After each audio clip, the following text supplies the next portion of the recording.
Credibility of America's top general now in doubt. Mark Milley under pressure. Pressure to address accusations of treason as the White House and the Pentagon both defend his actions. As we say good morning, trying to sort through this today.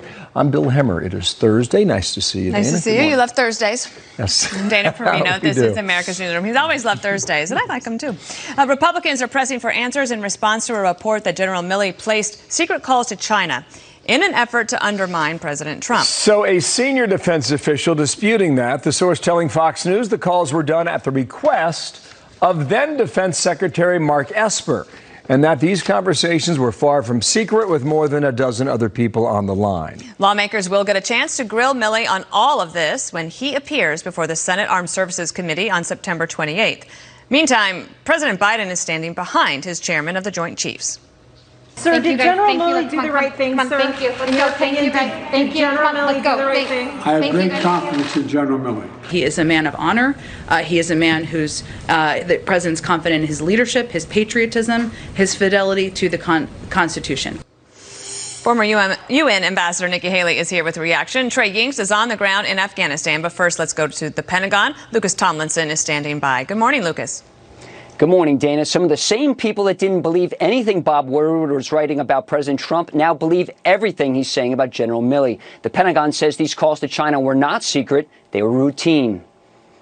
I can tell you, frequent communication with two countries like Russia and China is not atypical at all for a chairman of the Joint Chiefs. And those communications are they're routine, they're staffed, they're coordinated, and they're transparent. The U.S. military's top general often calls his Russian counterpart as well, normally before major training exercises on both sides. General Milley called his Russia's top general back in March when Russian forces massed outside Ukraine and there was concern an invasion was about to take place. General Milley's top spokesman defended the two calls to China. Quote, his calls with the Chinese and others in October and January were in keeping with these duties and responsibilities, conveying reassurance in order to maintain strategic stability. It wasn't just General Milley making phone calls. Then President Trump's defense chief ordered his policy team to do the same. Officials say Defense Secretary Mark Esper even ordered a delay in a major training exercise in the Pacific. The Pentagon yesterday also defended General Milley's role in nuclear weapons launch procedures.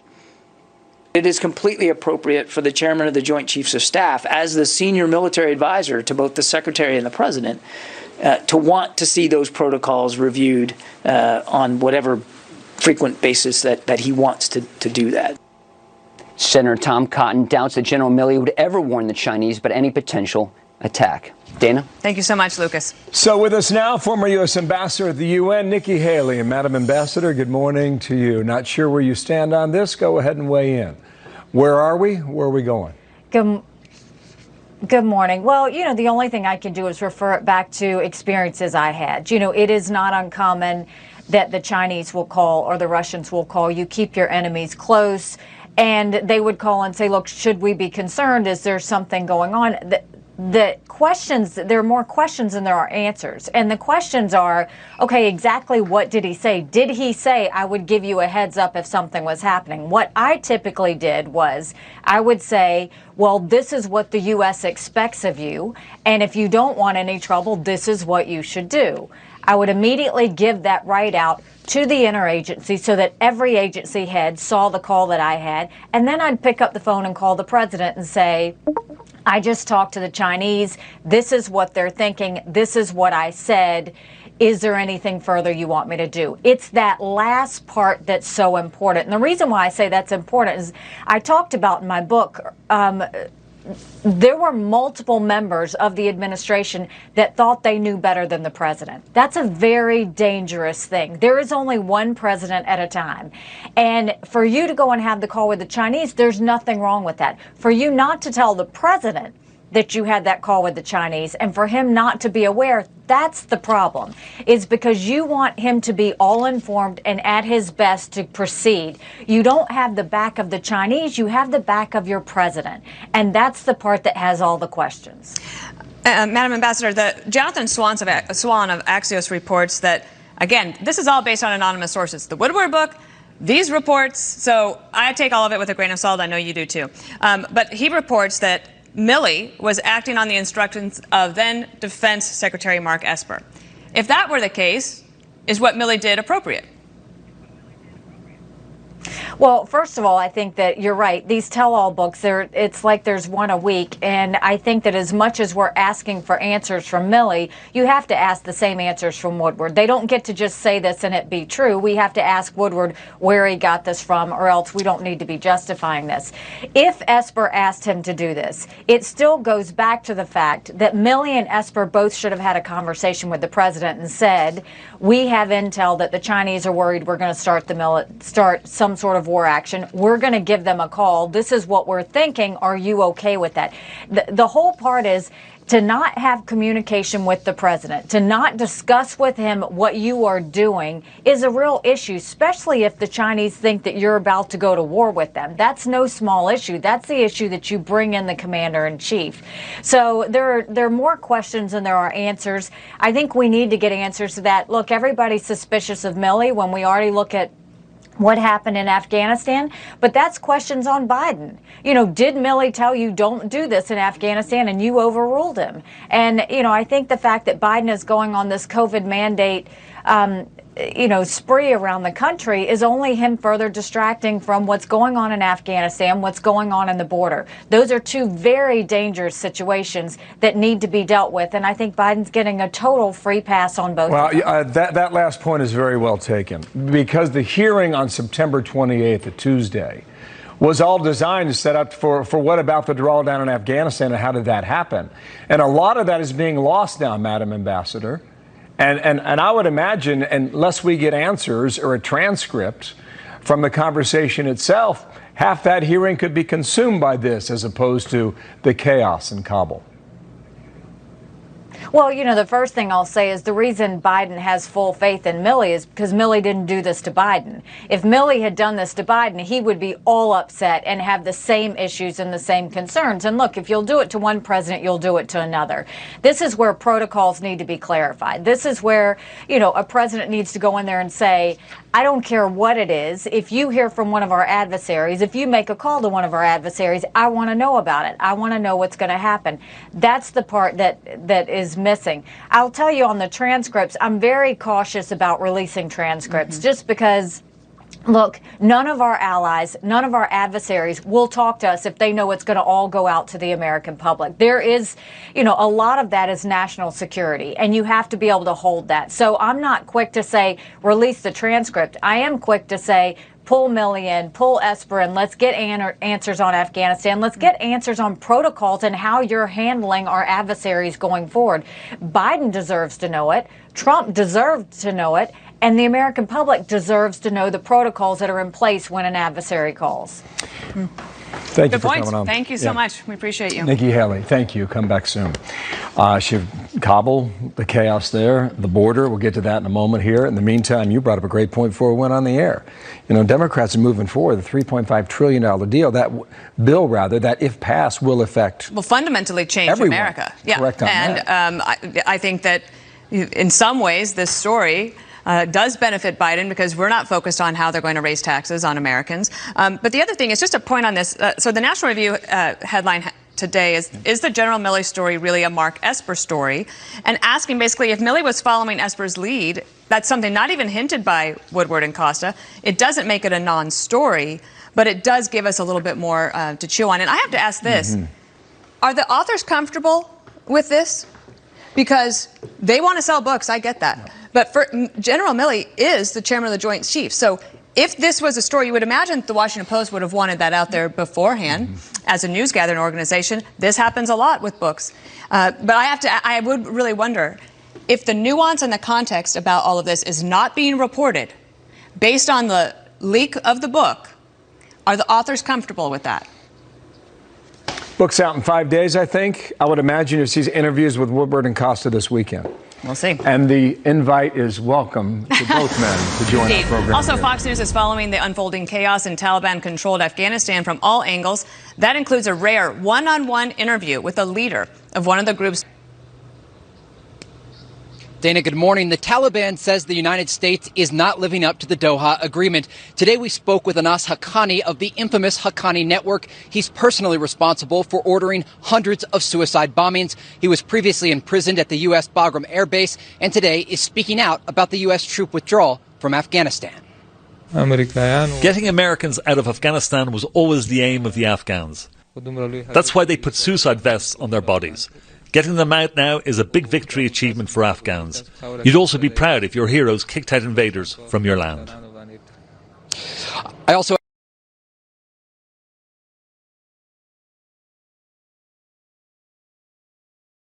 news about the Biden administration. In an off-camera meeting, he told me the Taliban wants all countries to have consulates and representation in Kabul, though he claims the United States is not living up to their end of the bargain. Beginning of the agreement in Doha, the United States misused the agreement and broke the rules. The Islamic Emirate, we stand by our agreement. Blacklist of Taliban is also included. Unfortunately, the United States is not doing what they're saying. What they are saying is against the Doha Agreement, and they are calling for a new war and causing more chaos. In addition to speaking with Anas Haqqani, we also talked today with a special immigrant visa applicant who called on the U.S. government to live up to their promises. We'll have more on that later today. Dana? All right, I'm looking forward to hearing all of that, Trey. Thank you. Stay safe. Fascinating look we got yesterday from Trey about arriving at the airport in Kabul. And the guards are Taliban. The people who are his escorts throughout Afghanistan, they're members of the Taliban too. And the conversations he has with them. And they describe how they're in battle 8, 9, 10 years ago with American forces. And how that interaction goes back and forth. And it's an eye-opener, too. Hopefully we'll get a reporter's notebook with Trey about what's happening there in Kabul. And I think it really peels back the layer as to what they're experiencing now. Western reporters escorted from the airport back into the Afghan capital. That's what they're doing now. I'm glad that he's there. I'm learning a lot from him. Watch this now. What's going on? How come you're crying? I'm sorry, we've just been fighting this morning. Some personal issues. So what you're watching there is new footage that shows Utah police responding to a domestic incident. That's Gabby Petito, now missing, and her boyfriend back in Florida, only weeks before she disappeared. So we'll play more for that coming up in a moment. You know, we can't, I got nothing that, you know, that's my only daughter, you know, and I can't, right now I can't give her a hug. I know she needs it and she needs help, and she's nowhere to be found. Joe was with us yesterday, is on Fox a bit earlier today. Man hasn't slept. Heartbroken father, the missing Long Island woman, Gabby Petito, making a desperate plea this morning. The father is. Now we're getting this brand new video, okay? This was a police stop in Moab, Utah, back on the 12th of August. Roll this. I had the female that was on the passenger seat separated from the male. Keys are on the hood. You want to tell me what's going on? Yeah, I don't know. It's just, some days I have really bad OCD, and okay. I was just cleaning and straightening up the back of the van before, and I was like, So just go ahead and take a seat.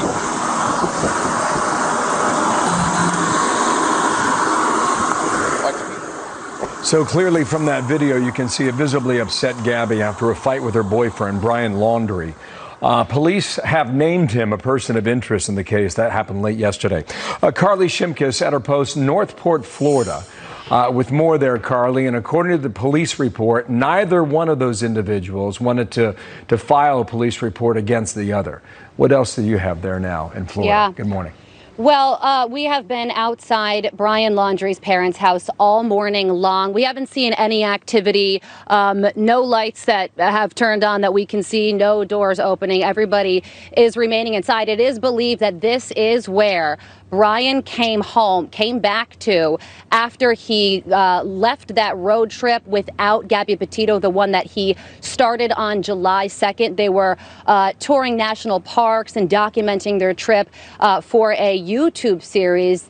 They were on the surface of it all a very happy couple, but Now police have named Brian Laundrie a person of interest in the case of her disappearance. Police say that he has remained completely tight-lipped. He has not provided any interviews or any useful information at all, despite the fact that he could have been the last person to see Gabby Petito. Now, as for that body camera footage that you just showed, that was taken by a responding officer of the Moab, Utah Police Department.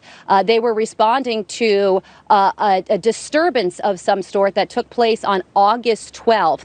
A witness told police that he saw Brian and Gabby arguing over the phone and then saw Gabby hit Brian in the arm, climb through the driver's side window of their van as if Brian had locked her out. In the body camera footage, she is extremely upset. The police officer said that she was sobbing uncontrollably. Another interesting note on the police report that's getting a lot of attention this morning, Brian told police that they both suffer from a condition. The name of the condition was redacted from the report, but he also said that they were not taking medication for whatever that condition was. The police report also says Brian explained he and Gabrielle have been traveling together for the last 4 or 5 months. That time spent created emotional strain between them and increased the number of arguments. I just spoke to a man who lives down the street from the Laundrie household. He says he saw that white van that everyone is talking about parked outside the Laundrie house. That's the van that actually belonged to Gabby Petito, that Brian drove back home without her.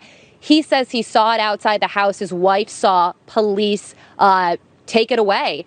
Police in this town say that they have finished their search of the van. They're interested in a few things that they found inside of it, but we don't know what those items are at this point. The mother has also been very vocal, Gabby Petito's mom. She says that despite the fact that she saw the last confirmed interaction with her daughter was August 25th, she did receive a text message from Gabby's phone on August 30th, but she says she's not sure it came from Gabby. She's wondering if it could have possibly come from Brian. Police say that there is technology that could track where that text message came from. Bill? Thank you, Carly. Carly Shimkus down there in Florida. Let's bring in attorney Philip Holloway. He's a former assistant DA and a former police officer. And as you look at this case, what are the things that come to mind? Tragic, sad. I have to talk about it. I can't imagine families. You might not have Philip's audio. Sure. Bear with us one moment here, Philip. We'll try and bring that into you so our viewers can hear you. I mean, he's got a lot to say, especially about the cross-country trip that the boy took to get back to Florida. Right. You know, from Wyoming to Florida, a lot of places in between there. You've got to stop and get gas. Yeah. You've got to go into a convenience store or a rest area. So presumably there would be surveillance footage at some point along the way. So our apologies for that. I don't think we're going to be able to make the connection. Phil, we tried. We'll bring it back because you're really good at all this stuff. One of the other things he says, Dana, is be patient and let law enforcement do their work. Right. And police have a social media trail of breadcrumbs, his words now, to start from. Now, what is that? You know, they've been posting on YouTube and Instagram for their entire trip. And we also know they're on their phones all day long. So police are going to be able to have this. They'll be able to trace where she was and where he was, and in all likelihood, they've already got that information. That's a really good point. And Philip said that also, just to reiterate this point about he drives back to Florida. So at some point, he had to make some stops, and that is also where you might be able to see if she was there. Yeah. Right? Two other points here is that he was communicating with someone along the way, not just her. So, I mean, there's evidence out there. And also, yesterday when the father was on the air with us, he said, will you please tell me who took down our Instagram account? And we're like, what's that all about? Then later in the day, the Instagram account went back up. Well, who's messing with that? Is it Brian? someone else, or is it her? Right. So all these clues are out there, and we'll see what police have to say later today. There is likely a press conference at noon, and the FBI might be there. So if that happens, we'll bring it to you. There might be news. Okay, in the meantime, awaiting a major update on the investigation into the origins of the Russia probe. We are told prosecutor John Durham could be mere hours away from taking his case to a grand jury. Details on that in a moment. Plus, 4 of America's top gymnasts. They gave gut-wrenching testimony on the abuse from team doctor Larry Nassar. They say their stories fell on deaf ears at the FBI. So will anyone be held accountable? Over the past few years, it has become painfully clear how a survivor's healing is affected by the handling of their abuse. Making July's record high. New data showing border agents encountered more than 208,000 migrants in August. It's the second month in a row where border crossings have topped 200,000, marking a 233% jump from August of 2019. Bill Melugion's been all over the story, live today on the border in Texas. Bill, good morning to you. I do believe going back to January 20th, we're at now 1.2 million encounters since Joe Biden has been in the White House. Good morning. Bill, good morning to you. That's right. Those numbers continue to be remarkable. And just to put it in perspective for you, 208,000 in August. That's roughly the size of Birmingham, Alabama, coming across our border in one single month. And we want to show you the kind of impact that's having. Take a live look at our drone up in Del Rio, Texas right now, where okay, we apparently don't have the drone up right now. If we can pull up a second piece of video right now from the ground, what you're looking at here are thousands of migrants who are waiting to be processed underneath the International Bridge in Del Rio, Texas. This was just sent to me by a source on the ground there. I'm told right now there are currently more than 8,000 migrants waiting to be processed underneath that bridge after they just crossed into the United States illegally. What I'm being told is happening there is Border Patrol facilities, their holding facilities in the area, are so overwhelmed, so over capacity, they just don't have any to take these people right now. So they're coming across and they are just congregating underneath that bridge. This time yesterday, there were 4,000 people under that bridge. It has now swelled to over 8,200. That is a doubling in a span of just 24 hours. What I'm being told by my sources on the ground is these are mostly immigrants from Haiti, which might make sense because they recently had a presidential assassination in the last few months. They just had a recent earthquake, and I'm being told these people are streaming in by the minute. It's getting bigger every single hour. And these border agents on the ground there, their manpower is overstretched, overwhelmed, and they do not have the resources to cope with it right now. We'll send it back to you. Ongoing as it goes. Thank you, Bill Melugian, back on the border today in Texas. Thank you, Bill. I blame Larry Nassar, and I also blame an entire system that enabled and perpetrated his abuse. If you allow a predator to harm children, the consequences will be swift and severe. This was very clear cookie-cutter pedophilia and abuse. And this is important because I told the FBI all of this, and they chose to falsify my report and to not only minimize my abuse, but silence me yet again. The survivors of Larry Nassar have a right to know why their well-being was placed in the jeopardy by these individuals who chose not to do their jobs. Some of the harrowing testimony from victims of Larry Nassar at yesterday's Senate hearing. FBI Director Christopher Wray admits that the Bureau failed to properly investigate sexual abuse complaints by Team USA gymnasts. Now critics are demanding that both the FBI and the Justice Department be held accountable. Jim Trusty is a former federal prosecutor. There's so much to unpack here, Jim. You had a lot of interaction with the FBI. I know that you're disgusted by this as well. I think that those young women were unsatisfied yesterday. What do you think?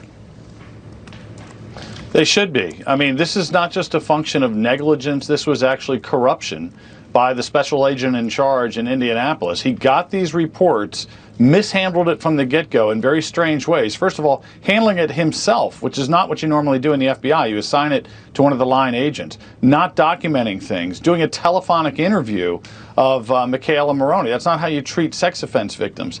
And all of that led to a moment where he talked to the U.S. Attorney's Office and said, what do I do with this? And they said, ship it to Michigan.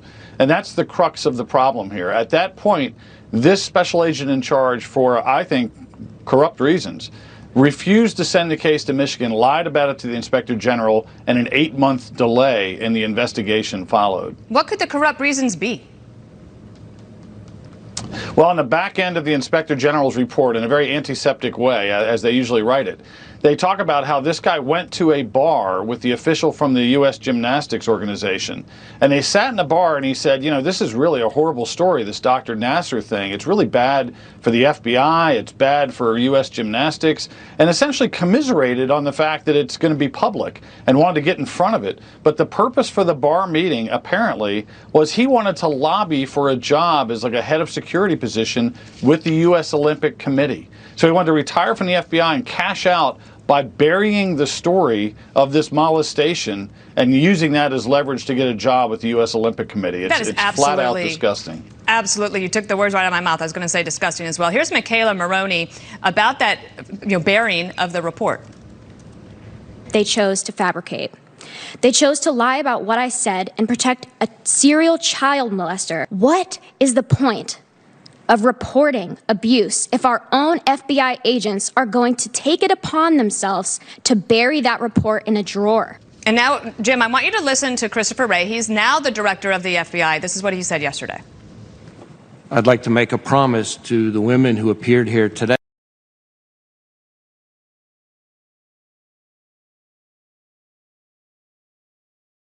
Survivors of abuse. I am not interested in simply addressing this wrong and moving on. It's my commitment to you that I and my entire senior leadership team are going to make damn sure everybody at the FBI remembers what happened here in heartbreaking detail. Jim, he was not the head of the FBI at the time. Who was, and why isn't that person being hauled up in front of Congress? Right. Look, there's huge questions of whether Jim Comey or whether officials at DOJ should be part of this story. And remember, it's not just the abuse of our gymnast heroes and the American team. Nasser was also the team physician for a high school team and for a travel team. And during that 8-month gap, Dana, 70 new victims. 70 victims that didn't have to be molested if this FBI special agent in charge and whoever enabled him hadn't made the decision to table this case for 8 months. Jim, why isn't he being prosecuted? Great question. I think that's something that Congress or whoever should be looking into, including the Attorney General and Chris Wray. The problem that I can see from the Inspector General report is they had some compelled interviews. And compelled interviews means no Fifth Amendment, which means prosecution has been sworn off. Wow. So I think that probably means that they made a decision, somebody made a decision that Mr. Abbott was not going to face any criminal consequences. He could retire, get his pension, and move on like nothing happened. Disgusting and not good enough. Indeed. Jim Trusty, thank you. It was amazing, brave testimony that we watched yesterday there. Jim, thank you. 22 minutes before the hour now. Is all attention good attention? Not King July's record high. New data showing border agents encountered more than 208,000 migrants in August. It's the second month in a row where border crossings have topped 200,000, marking a 233% jump from August of 2019. Bill Malugian's been all over the story, live today on the border in Texas. Bill, good morning to you. I do believe going back to January 20th, we're at now 1.2 million encounters since Joe Biden has been in the White House. Good morning. Bill, good morning to you. That's right. Those numbers continue to be remarkable. And just to put it in perspective for you, 208,000 in August. That's roughly the size of Birmingham, Alabama, coming across our border in one single month. And we want to show you the kind of impact that's having. Take a live look at our drone up in Del Rio, Texas right now, where, okay, we apparently don't have the drone up right now. If we can pull up a second piece of video.